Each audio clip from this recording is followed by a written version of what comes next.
kasih pemirsa Anda kembali menyaksikan Kominfo Newsroom. Pemirsa, banyak dari orang Indonesia mengenal Poso sebagai daerah yang menakutkan, rawan konflik, kekerasan, kerusuhan, dan juga terorisme. Persepsi ini mulai tertanam di benak masyarakat Medio tahun 1998 dengan segala peristiwa yang terjadi di Poso saat itu. Namun pemirsa, saat ini seiring dengan berjalannya waktu, luka yang dialami kota Poso dan masyarakat mulai pulih. Poso mulai bangkit menata diri menjadi kota yang mandiri, tangguh, dan terdepan di Sulawesi Tengah. Dan sebenarnya pemirsa, bagaimana prosesnya Poso bisa bangkit menjadi tangguh? Kita akan bahas bersama dengan Bupati Poso, ada Ibu Verna Inkiriwang. Halo Bu Verna, salam sehat Ibu. Halo Mbak, salam sehat. Baik, Bu Verna, ini kita pemirsa GPR TV juga ingin mendengarkan bagaimana proses perkembangan di Poso saat ini. Pertama Bu Verna, kita mengetahui bahwa Poso ini memiliki 11,5% wilayah di Sulawesi Tengah dengan 19 kecamatan, selanjutnya ada 142 desa, 28 kelurahan dan jumlah penduduk yang mencapai 251.000 jiwa. Lalu Bu Verna, sebenarnya visi apa yang Ibu pegang untuk memimpin dan menghidupi rakyat Poso yang sangat banyak ini, Bu? Ya baik, terima kasih Mbak dan seluruh pemirsa GPR TV. Ya, kami tentu saja pemerintah daerah Kabupaten Poso di masa kepemimpinan kami memiliki visi dan misi untuk menjadikan Kabupaten Poso kabupaten yang maju, tangguh, terdepan di Sulawesi Tengah. Ya, dengan misinya tentu saja kami buat secara konkret menjadi 7 pilar program pembangunan daerah. Ya, sehingga benar-benar masyarakat bisa tahu ada 7 pilar ini yang menjadi juga salah satu penopang dari sendi-sendi kehidupan mereka. Ya, antara lain ada Desa Maju, kemudian ada Poso Sehat, ada Poso Pintar, ada Poso Sejahtera, ada Poso Pakaroso, Poso Harmoni dan Tangguh, serta Poso Bersinar dan Terdepan. Nah, program-program ini menjadi 7 pilar ini juga ada masing-masing visi tadi, ada program unggulannya masing-masing. Sehingga masyarakat sudah bisa mengenal dengan baik, visi misi secara besar seperti ini. Tetapi tertuang juga dengan jelas program-program unggulannya melalui program-program pemerintah, ya ini di masing-masing OPD yang ada di pemerintah daerah Kabupaten Poso. Kira-kira seperti itu gambarannya, Mbak. Baik, ada 7 pilar yang Ibu pernah sampaikan tadi. Lalu kalau kita ingin membahas satu persatu Ibu, atau bahkan yang paling unggulan ini Bu, yang telah dilakukan dan akan dilakukan oleh pemerintah Poso, ini program unggulannya seperti apa saja ceritanya Ibu? Nah, ada yang pertama itu membangun dari desa, pilar desa maju, membangun dari desa, karena potensi kami Kabupaten Poso ini paling besar adalah di pedesaan. Dalam hal ini, mayoritas masyarakat kami kurang lebih 70% adalah petani, dan potensi paling besar kami adalah di hasil alam, seperti itu. Nah, sehingga tentu saja harus kita gerakan potensi-potensi ini tanpa kita meninggalkan desa, malah sebaliknya di situ yang kita gerakan dengan berbagai macam program, gitu ya, membuat pencanangan-pencanangan kampung hortikultura, kemudian kita memekarkan desa, kemudian kita melihat potensi-potensi ada yang di desa, kita buat semacam kampung hortikultura, kemudian bikin festival agribisnis yang semuanya sesuai dengan potensi yang ada di Kabupaten Poso. Itu membangun dari desa, termasuk bagaimana melihat infrastrukturnya, itu kan dikeroyok dari semua OPD, infrastruktur pendidikan dan lain sebagainya. Juga dari setelah Desa Maju ada Poso Sehat. Nah, Poso Sehat ini lebih kepada selama ini kami belum, Kabupaten Poso masyarakatnya belum di-cover secara maksimal oleh BPJS. Gitu kan. Nah, pada saat kami memimpin, menjabat, kami langsung memberikan politik anggaran yang berpihak kepada kesehatan sesuai amanat undang-undang tentu saja. Gitu kan. Sehingga kita mengcover sekarang secara bertahap sejak tahun lalu itu dari 93%, lama-lama sekarang sudah 99,8% masyarakat Kabupaten Poso yang tercover BPJS, sehingga kita sudah universal health coverage. Nah, tahun ini saya dapat penghargaan dari Menteri juga terkait hal ini, bahwa ini merupakan apresiasi dari pemerintah pusat kepada daerah dan kepala daerah yang mau tentu saja memberikan kebijakan anggaran yang besar untuk mengcover masyarakatnya dalam kesehatan, dalam hal ini BPJS. Kemudian yang ketiga itu ada Poso Pintar.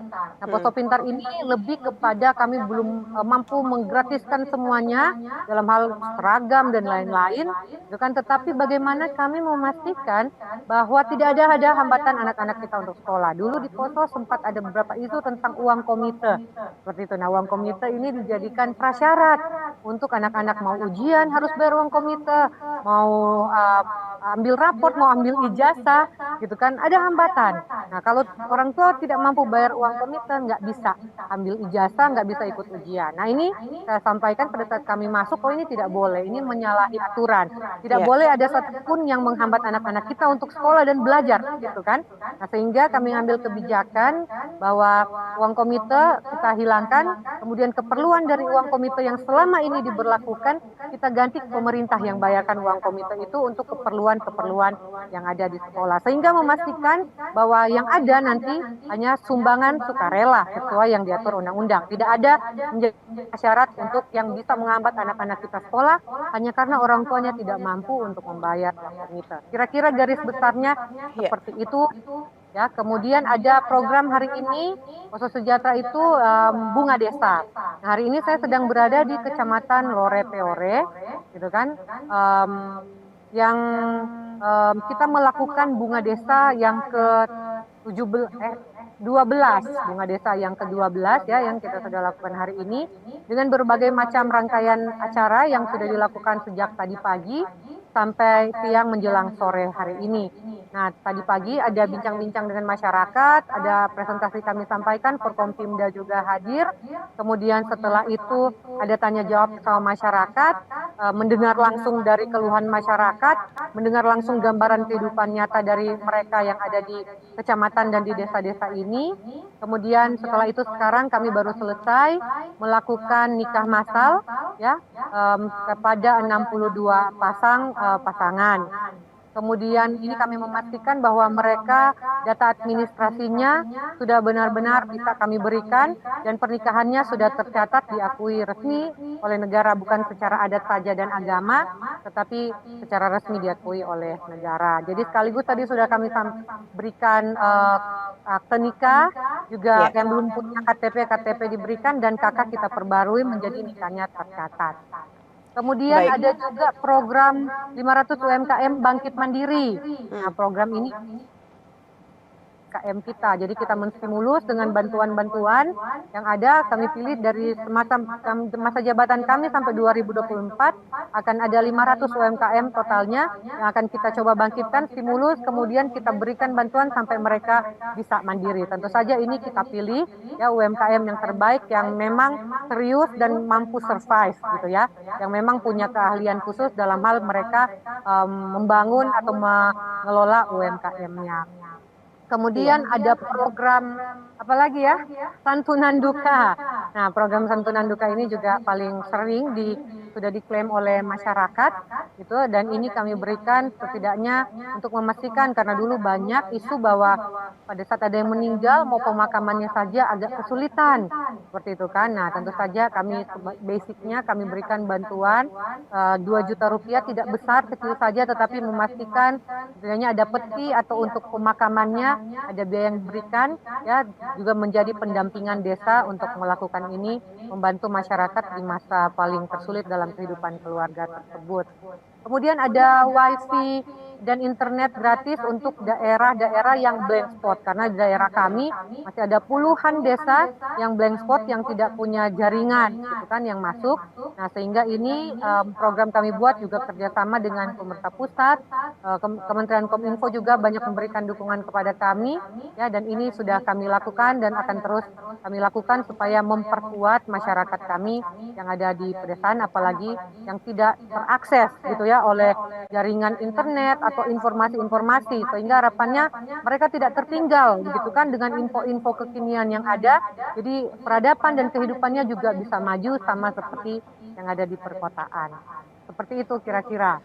Baik, Bu Verna, tadi kita sudah mendengar lengkap sekali program unggulan yang Ibu sampaikan, mulai dari pendidikan yang mana tadi pemerintah memang belum sepenuhnya bisa memberikan bantuan, tapi pemerintah memastikan bahwa pendidikan ini berjalan dengan lancar di Kabupaten Poso. Dan berbagai program unggulan tadi melihatkan bahwa pemerintah Kabupaten Poso benar-benar serius dalam melaksanakan berbagai kebijakan.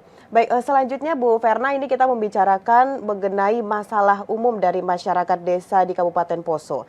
Dan sejauh ini strategi apa yang Bu Verna lakukan bersama dengan teman-teman di sana untuk meningkatkan kemampuan sumber daya manusia dan potensi UMKM begitu Bu di Kabupaten Poso? Ya, jadi untuk meningkatkan potensi sumber daya manusia itu memang sebenarnya menjadi PR utama kami. Ya, satu daerah bisa maju tentu saja menjadi hasil evaluasi kami adalah punya potensi sumber daya alam yang banyak, tetapi kalau kita tidak genjot sumber daya manusianya, maka tidak akan bisa dikelola dengan maksimal sumber daya alamnya. Sehingga menjadi satu keharusan bahwa sumber daya manusia harus benar-benar kita banyak lakukan investasi di sektor itu. Nah, dalam hal ini sesuai dengan tadi pilar kami yaitu Poso Pintar, jadi kita mulai mengevaluasi dengan para guru-guru maupun sekolah-sekolah apa yang kita akan lakukan. Gitu ya. Pertama tentu saja menambah fasilitas-fasilitas penunjang untuk guru dan sekolah-sekolah. Contohnya misalnya dari teknologi-teknologi komputer yang akan diperlukan di sekolah-sekolah sehingga mereka bisa mengakses semuanya info-info pendidikan maupun melakukan semua kurikulum yang ada sama seperti yang di Jawa juga atau di pulau-pulau lainnya.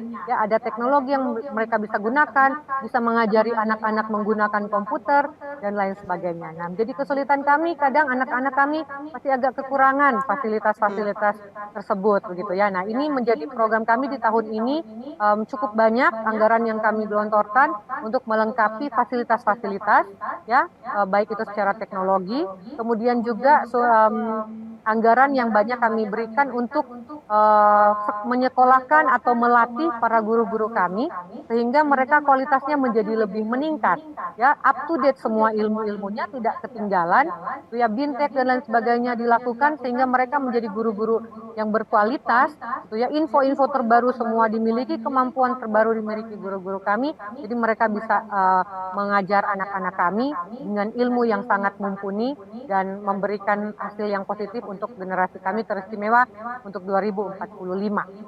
Nah, jika untuk UMKM, ya mungkin salah satunya tadi yang sudah saya sampaikan program 500 UMKM Bangkit Mandiri. Nah, bagaimana paling menjadi PR-nya adalah pemasaran produk UMKM-nya. Nah, jadi kami sudah siapkan sekarang ada rumah kemasan, karena banyak hasil UMKM-nya misalnya hasil makanan, tapi kemasannya masih plastik biasa, seperti itu kira-kira kan. Nah, jadi kita siapkan rumah kemasan, kita fasilitasi para UMKM kita, baik itu makanan ataupun hal-hal yang lain, misalnya ada madu, ada kopi hasil dari sini, ya berbagai macam hasil-hasil kami dikemas dengan baik, dengan layak sehingga bisa kita pasarkan di toko-toko yang besar maupun di gerai-gerai yang sekarang booming di tengah-tengah masyarakat, gitu kan, maupun di supermarket yang besar. Nah, sehingga marketnya ada, kemasannya kita perbaiki. Kemudian kita fasilitasi dengan label halal, gitu kan, karena ini suatu keharusan label halal itu. Jadi pemerintah daerah fasilitasi secara gratis ya untuk label halal ini. Kemudian juga kita beri pelatihan, misalnya seperti di tempat ini, kecamatan ini. Di sini tempat hortikultura, seperti itu ya misalnya. Nah, jadi kita fasilitasi pelatihan untuk bagaimana mengolah ya hasil-hasil pertaniannya agar misalnya tidak cepat rusak. Sehingga pada saat dikirim ke daerah-daerah dari luar Poso, itu bisa bertahan lebih lama. Jadi pengolahan pasca panennya.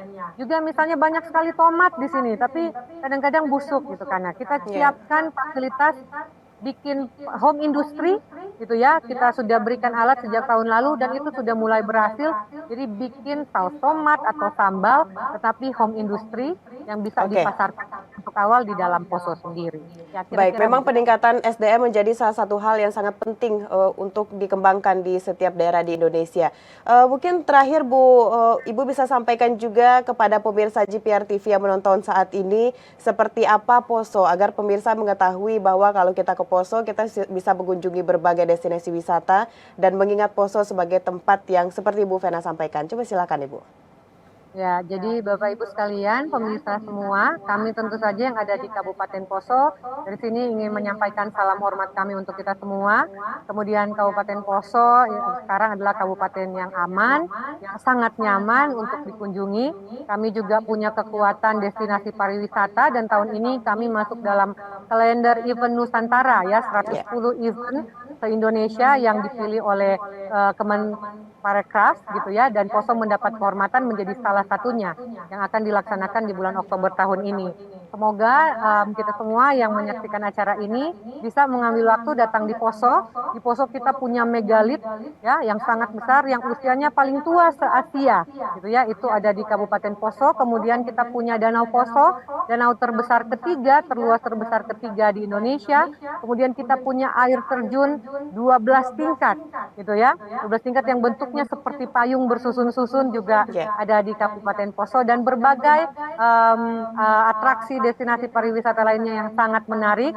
Yang tentu saja kami memastikan bahwa sekarang di Kabupaten Poso kita sudah sangat aman, sangat nyaman dan sudah banyak turis mancanegara maupun turis lokal yang datang mengunjungi kami di Kabupaten Poso. Mudah-mudahan kita semua juga bisa berkenan satu saat datang mengunjungi kami Kabupaten Poso dan menikmati semua keramah tamahan masyarakatnya maupun keindahan alam dan pariwisata yang ada di Kabupaten Poso.